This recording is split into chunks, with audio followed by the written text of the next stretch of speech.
Je salue tous les bien-aimés qui nous écoutent, ceux-là qui sont connectés à la chaîne 12e AOG, Bunia Sion Kappa. Que l'Éternel Dieu vous bénisse pour votre attention. Nous voulons continuer avec le message que nous avions abordé la fois passée, qui parlait de l'urgence du salut. L'urgence du salut. Qu'il me soit permis de lire une petite partie. C'est dans Luc chapitre 19, le verset 1 jusqu'à 7. Luc 19, 1 à 7. Jésus étant entré à Jéricho, traversait la ville, et voici un homme riche appelé Zachée, chef des publicains, cherchait à voir qui était Jésus. Mais il ne pouvait y parvenir à cause de la foule, car il était de petite taille. Il courut en avant et monta sur un sycomore pour le voir, parce qu'il devait passer par là. Lorsque Jésus fut arrivé à cet endroit, il leva les yeux et lui dit: Zachée, à toi de descendre, car il faut que je demeure aujourd'hui dans ta maison. Zachée se hâta de descendre et le reçut avec joie.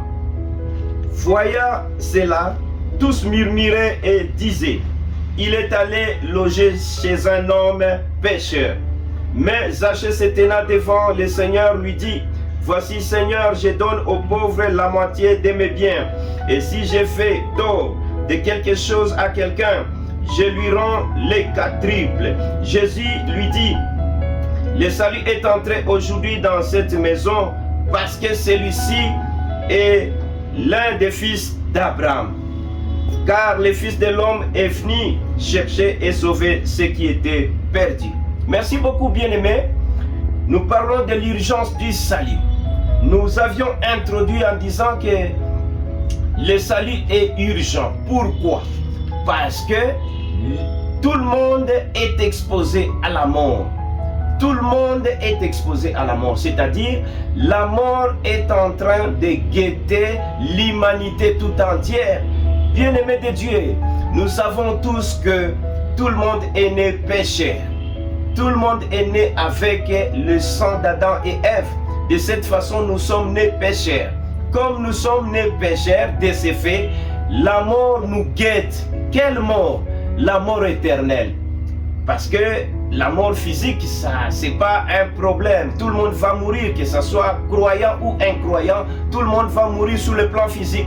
Mais la plus terrible mort qui puisse exister, c'est la mort éternelle, séparée de Dieu pour toujours. C'est cette mort-là que nous sommes en train d'éviter. Qu'est-ce qu'il faut pour éviter cette mort-là? Il nous faut le Seigneur Jésus-Christ. Il nous faut croire en Jésus comme Sauveur et Seigneur. Bien, nous avions dit, le salut signifie quitter une position de danger de mort, quitter une situation de danger de mort. Nous sommes à la maison, nous sommes au nombre de 10. Du coup, la maison prend feu. La maison prend feu, c'est l'incendie. L'incendie est déclaré. Et c'était la nuit vers 1h du matin. Nous sommes dans un profond sommeil. Et brusquement, la maison a pris feu. C'est l'incendie, c'est un grand feu sur la maison. Parmi 10 personnes, 8 personnes fournissent des efforts pour s'évader, pour s'échapper du feu. Et ils se retrouvent comme ça dehors. Les 2 personnes sont encore à la maison. Qui sont sauvées, qui ne le sont pas. Les 8 personnes qui sont en dehors de l'incendie, elles sont sauvées. Tandis que les 2 personnes qui se retrouvent encore dans la maison, en incendie, ils sont en danger de mort. Si on ne parvient pas à les faire sortir, eh bien, ils vont trouver la mort. Nous, sur le plan spirituel, bien-aimés, il y a la mort qui nous guette. Pourquoi la mort nous guette? Parce que nous avions tous péché. La Bible nous dit, tous sont péchés et sont privés de la gloire de Dieu. La Bible ajoute en disant, le salaire du péché, c'est la mort. Comme nous tous nous provenons d'Adam et Ève, eh bien, nous devons mourir, c'est-à-dire séparés de Dieu pour toujours, à cause de nos péchés. C'est pour cela que le salut est urgent.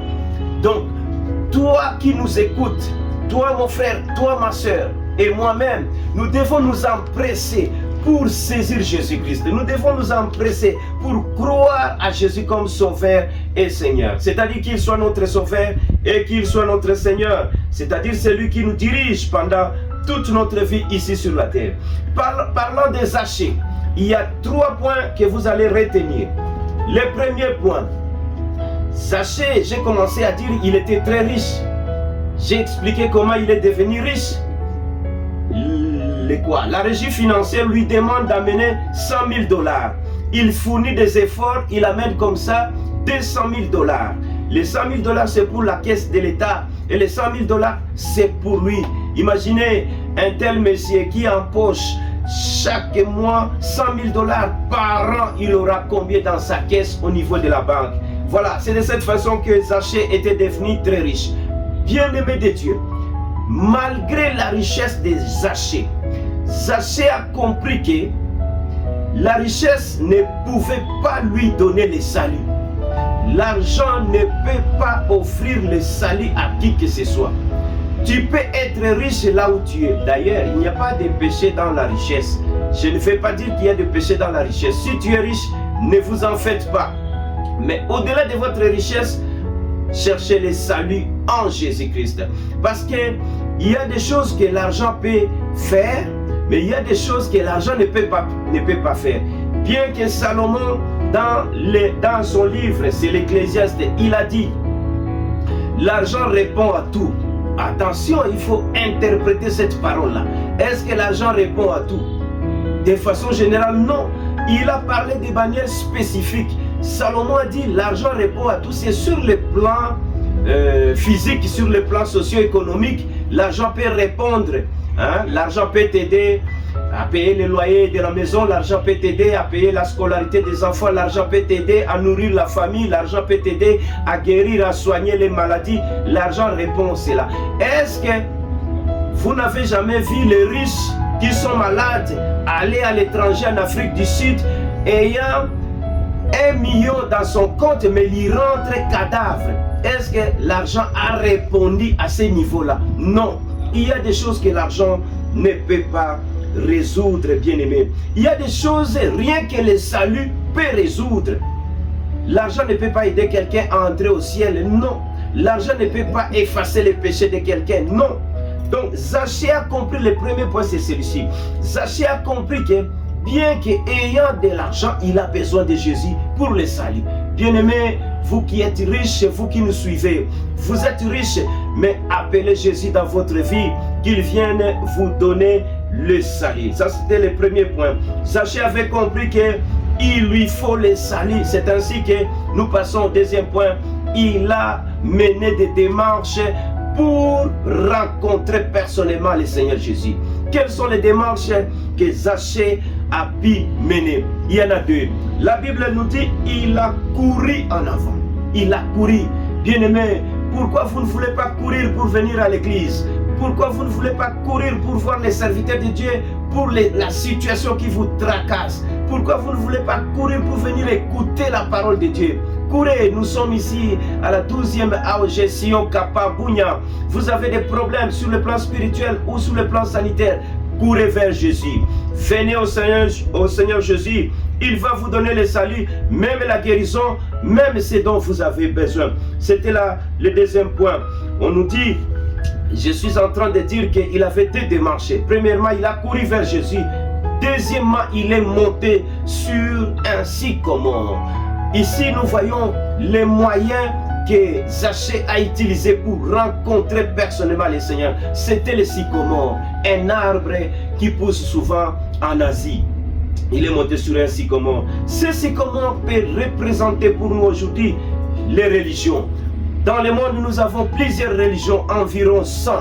Bien-aimés, la religion peut être considérée comme un sycomore sur laquelle on monte, donc la religion sur laquelle on monte pour rencontrer le Seigneur. Mais une remarque très importante, ce n'est pas n'importe quelle religion qui facilite la rencontre avec le Seigneur.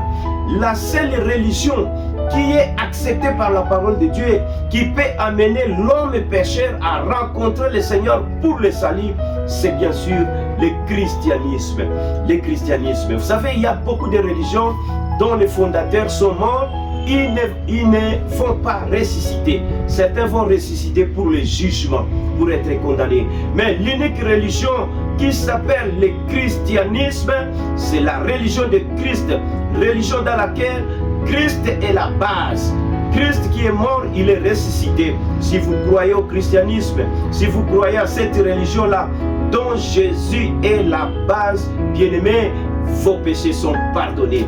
Et l'assurance du salut est garantie pour vous. Bien-aimés de Dieu, Zachée était un homme pécheur, mais il était sauvé. Pourquoi? Parce qu'il a mené des démarches pour rencontrer le Seigneur Jésus-Christ. Toi aussi, monte sur le sycomore qui est le christianisme. Le christianisme, c'est un véritable sycomore, un véritable moyen qui peut te connecter au Seigneur Jésus-Christ pour que tu aies le salut. Le dernier point, là où je vais dire ceci, Zachée a fait la confession de la foi. Il a fait la confession de la foi, c'est-à-dire il s'est confessé. Bien-aimé, tel que vous êtes là, je connais que votre passé est chargé. Votre passé est chargé de quoi? Parfois de l'avortement. Votre passé est chargé de quoi? De meurtre, de l'assassinat, du vol, des détournements du denier public. Vous êtes chargé de quoi? De la prostitution, de l'adultère. Vous êtes chargé de quoi? De l'ivrognerie. Peu importe cela, si seulement vous venez à Christ, si vous faites comme Zachée, vous confessez vos péchés. Comme Zachée a dit, si j'ai pu voler quelques personnes, je vais leur rendre les quadruples. Bien-aimés, confessez vos péchés. Confessez vos péchés. Vous avez noté 3 points, 3 démarches que Zachée a réalisées pour accéder au salut. De 1, il a eu la conscience que bien qu'il a la richesse, il lui faut rencontrer le Seigneur Jésus. Tu dois être conscient de ton état. Tu dois être conscient de ton état. Tu dois être conscient que tu es né pécheur, tu es pécheur. Donc pour ce fait, tu as besoin de Jésus. Deuxième chose, tu dois faire des démarches. Surtout, il faut que tu montes sur un sycomore. Pas n'importe quel sycomore, pas n'importe quelle religion, mais monte sur le véritable sycomore qui est le christianisme. Crois au Seigneur Jésus et il va pardonner tes péchés. Ensuite, confesse tes péchés. Confesse tes péchés. Bien-aimé, tu es peut-être frappeur. Tu es peut-être kidnappeur, tu es peut-être main armée, tu es, je ne sais pas moi, milice, tu as beaucoup tué. Arrêtez avec ces actions criminelles. Croyez au Seigneur Jésus, confessez vos péchés. De cette façon, vous aurez les salut. Que l'Éternel Dieu vous bénisse. C'était votre serviteur Ignace Canalina, le pasteur de la 12e AOG Sion Kappa. Que l'Éternel vous bénisse, vous qui êtes nos auditeurs. Continuez à suivre cette chaîne sur notre chaîne, la chaîne 12e AOG Bunya Kappa. Que l'Éternel Dieu vous bénisse au nom de Jésus-Christ. Amen.